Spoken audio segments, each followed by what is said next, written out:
Latest movie updates కోసం YouTube లో మా ఛానల్ ని సబ్స్క్రైబ్ చేయగలరు. దర్శక ధీరుడు రాజమౌళి బాహుబలి సినిమా తర్వాత ఏం సినిమా చేస్తున్నారు అని ప్రస్తుతం అంతర్జాతీయంగా చర్చ నడుస్తోంది. ప్రస్తుతం ఆయన సినిమా టెన్షన్స్ అన్ని పక్కన పెట్టి కుటుంబంతో సరదాగా గడపడానికి ప్లాన్ చేసుకుంటున్నారు.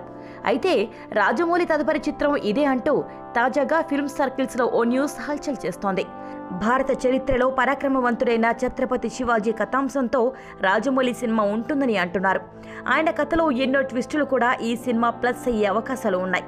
అయితే మహాభారతం తెరకెక్కించడానికి ఇంకా చాలా సమయం పడుతుందని జక్కన్న ఇదివరకే చెప్పిన సంగతి తెలిసిందే. ఛత్రపతి శివాజీ కథ ఉత్తరాది వారికి బాగా పరిచయం ఉండడంతో రాజమౌళి బాలీవుడ్ ఎంట్రీకి ప్లస్ అవుతుందని అంటున్నారు సినీ ప్రముఖులు. ఇదిలా ఉంటే మహేష్ బాబు, అల్లు అర్జున్లలో ఎవరో ఒకరితో రాజమౌళి సినిమా కన్ఫర్మ్ అని మరో న్యూస్ వినిపిస్తోంది.